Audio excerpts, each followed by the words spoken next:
What's going on, everybody? I'm Max Ralph, Seth Engle.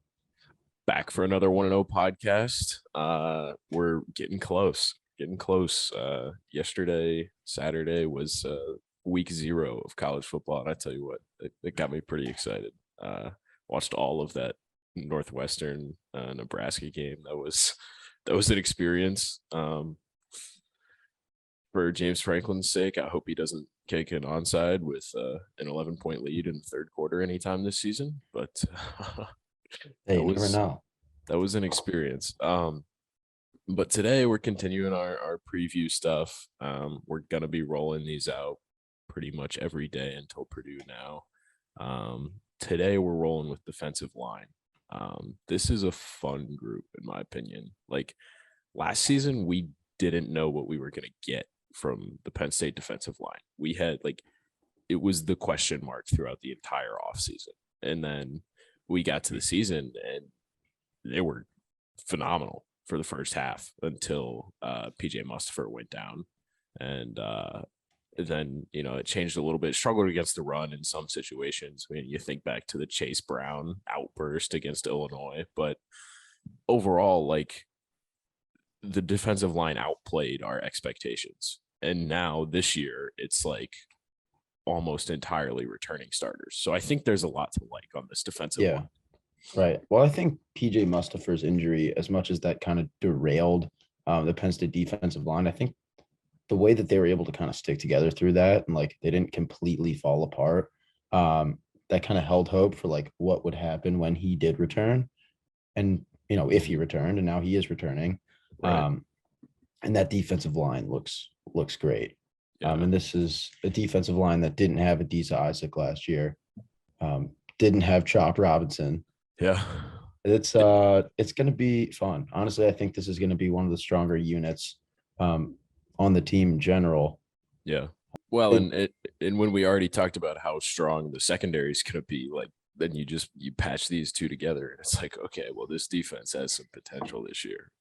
Right. I mean, we already talked about linebackers and, who knows there, but secondary and defensive line, really good stuff this year. 100%. I think that the main question right now is who's going to be the long-term starter at defensive end. We know Adisa Isaac is going to be that guy on one of the sides, but then the other is a little question mark where, is Chop Robinson going to come in and play the majority of snaps, or are they going to give it to Nick Tarburton, who's been kind of that veteran leader?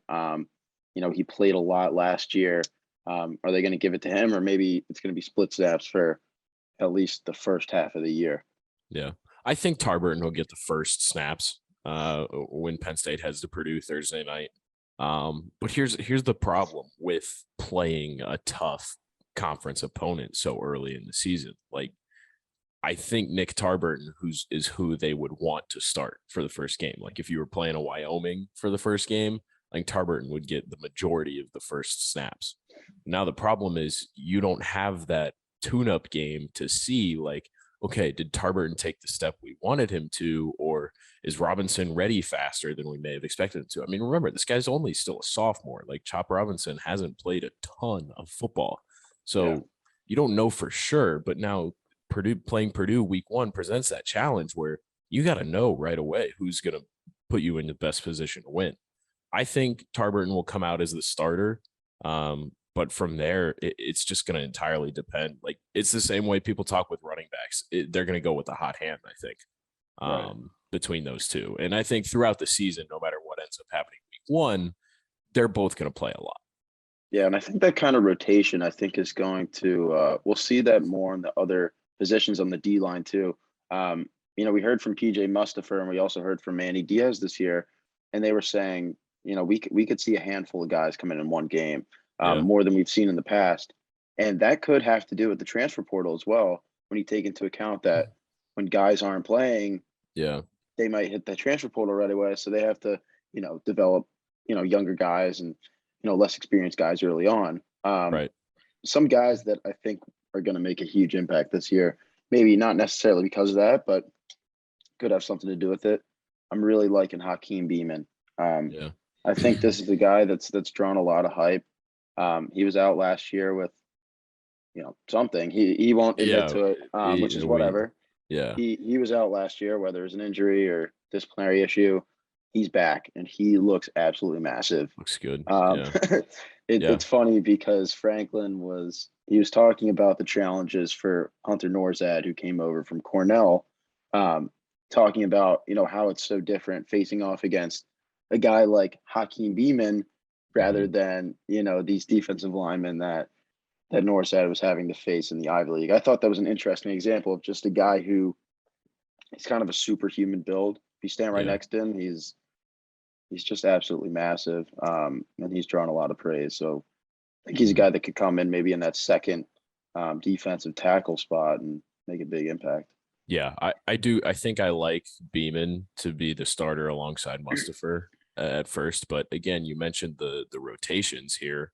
Manny Diaz has said that he wanted to play 20 to 22 guys by the end of either the first quarter or the first half. I don't remember exactly what he said. It might have been the first quarter, which is like Yeah, unbelievable. um and like it might have something to do with the transfer portal, like you said. I do think it's funny to compare that comment to what we asked Jaywan Sider the other night because he was asked about Keziah Holmes' transfer and how that factors into, keeping guys happy, blah blah blah. And Sider put it pretty plain and simple. He was like, "My job's not to keep guys happy. My job's to make sure this team's in the best position to win. And if that ended with Keziah transferring, then so be it." But so I don't really think Manny Diaz's goal with the rotation is to keep guys out of the transfer portal per se. I think it's more to keep guys fresh. I think it's to Right.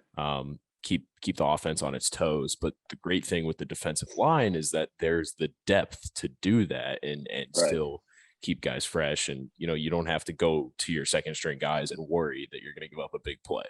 I talked about Yeah, I mean, Isaac. Oh, go ahead. yeah, go for it. No, go for it. I was gonna say, yeah, like we talked about Isaac, and then we talked about Tarbert and Chop Robinson, but then at the defensive end spot, you've also got Smith Vilbert, who hasn't played a ton of football, but had 3 sacks against Arkansas in the Outback Bowl, and he's had a full offseason now to take a step on that. There's another spot.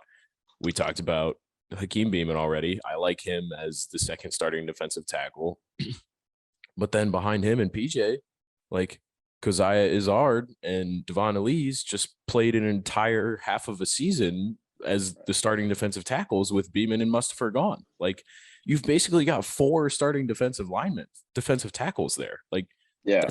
that's ridiculous. And then that's not even mentioning guys like Jordan Vandenberg, who drew a lot of buzz in the spring and at the end of the season, and Zane Durant, who is probably one of the most promising freshmen. I mean, you can't really say it's the most promising when Nick Singleton exists, but you can put him up there with Abdul Carter. Like Zane Durant is gonna play this year. Like that's at least 6 deep on the defensive tackle spot, and then we're not even getting into guys like Rodney McGraw or whoever might find a few snaps here and there. Like that position group is in a really good spot.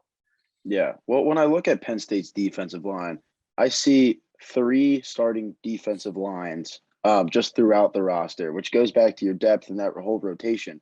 Obviously, the starting lineup, if it's going to be Tarbert and Mustafa, Beeman, and then Isaac. I mean, right after them, there's a whole other starting defensive line that probably could start and do pretty well at any other Power 5 school. Yeah. Um, Tarbert starts, you get Chop Robinson on one end, Smith Vilbert on the other, and then you fill it with Azard and Devon Elise. Like that's Yeah. great. And then Yeah. that next line is almost like a rising stars, like starting defensive line where you have Vanover and Denai Dennis Sutton, and then you Mhm. have Vandenberg and Zane Durant on the inside. I Yeah. mean, they're loaded. Well, and Like we haven't even. those are 3 starting defensive lines. That's the first time we even mentioned Denai Dennis Sutton. Like, Right. I mean, he's another true freshman. Him and Zane Durant are going to play a lot this year, and I Yeah. think by the time we hit October, that brutal stretch of games where you got Michigan, Minnesota, Ohio State, like those dudes are going to be ready by that time, I think, and like you're going to see them a lot. But yeah, and the other interesting tidbit with Dennis Sutton, he wore number 33 in high school and took it again because it was available in college. But then a few days into his time here, he came in the summer. He was like, well, I just realized the Penn State sack record sits at 33, and now my number's got a whole new meaning. And I was There like, you oh, go. that was kind of There you go. interesting. But yeah, I don't know. We had question marks last year, and they're just not there this year. If you had to pick one, I think it's the depth at defensive end. It's certainly not defensive tackle. I mean, we just talked about how there's like 3 sets of starters, but you lost Zariah Fisher at the start of the season, a guy who was getting pretty good buzz as like a second string defensive end, a guy who would contribute in a good capacity this year. And you lost him to an injury this spring. Chop Robinson helps a ton to fill out that depth. I mean, it's kind of hard to overstate how much that helps, because before he came in, you were looking at Isaac Tarburton, and then in your second string, Fisher and Vilbert, which Fisher's gone. Vilbert, you don't know exactly what you're getting. So now when you pair a potential with Vilbert with Robinson, that helps a ton. And behind them, we mentioned you mentioned Amin Vanover, who has been labeled as kind of a swing guy in the past, who could play both D tackle and DN. We mentioned Dennis Sutton. Like, Chop Robinson's addition just like can't be overstated how big that was for the depth of that group. And then next season you get Zariah Fisher back and you're looking good again. So like, if there's a question, I think it's a defensive end, but that's even kind of reaching. Yeah. I mean, it's interesting to see how, Penn State's dealt with, a ton of injuries on the defensive line over the past couple of years. Last year alone, losing Isaac and then Mustipher in season was massive. And it kind of just, the season wasn't necessary. They didn't necessarily have a full defensive line for the whole year. Going into this year, they don't have a full defensive line technically because Zariah Fisher is injured, but like they have a full defensive line. You know what I mean? And I think they set themselves up for that. And, with the transfer portal, with Chop Robinson coming in, and just the way they recruited too, going out and getting guys like Dennis Sutton and Zane Durant to fill some of those spots, I think was wise, and they'll be gifted from that. Yeah. Stopping the run should not be nearly as much of a problem as it was last year. Just like absurd amounts of experience on this defensive line. I mean, if you want to take a way too early look at 2023, the only guys who aren't going to be here are PJ Mustipher and Adisa Isaac. Like, that's crazy. When we just talked about like 11 or 12 guys who will factor in heavily, and only 2 of them will be gone by the end of the season, most likely. I mean, we're barring transfer portal, we're barring Hakeem Beamon deciding to go to the NFL or something of that sort. But essentially, like, you're only guaranteed to lose 2 of those guys, which just kind of ridiculous. But again, that's props to the staff for the way they've recruited this position, the way they've attacked the transfer portal when they needed it. And I'm excited to watch this group this year. Again, pass rush was kind of a bugaboo last year. Arnold Ebiketie was really the only guy who consistently got to the quarterback, but defensive end is in a good spot this year. And assuming Nick Tarburton takes the jump that the coaches have said they wanted him to take from the spring on, then this room's in great shape, because he was one guy who James Franklin had said, like, there's some technique things we want him to be able to do. And if he's able to do it now, if he's able to be a little bit more present in the pass rushing game, it's huge. And he really could fill that role as a starting defensive end. He played well last year, but he wasn't a star. He wasn't, he was a better run stopper than a pass rusher. And it's interesting. Like, if he does what the staff wanted him to, then the pass rush isn't nearly as much of a question as it was last year. Yeah. I mean, I talked to Tarburton over media day too. And I asked him, how it feels for the coaches to describe him as just that, like, he's just like the quality guy. You don't expect anything more, nothing less from him. I asked him how that makes him feel, and he says, honestly, like, that's not how I want to be. You know what I mean? Like, he wants to be great. That's what he said. He said, I want to be great. He wants to develop. He wants to be a great pass rusher. Obviously wants to be a guy like Arnold Ebiketie, who's always in the backfield. Yeah. And he hasn't necessarily been that, but like you said, he was devoted to putting in the work to getting there. And I'm looking forward to seeing how he's improved this year.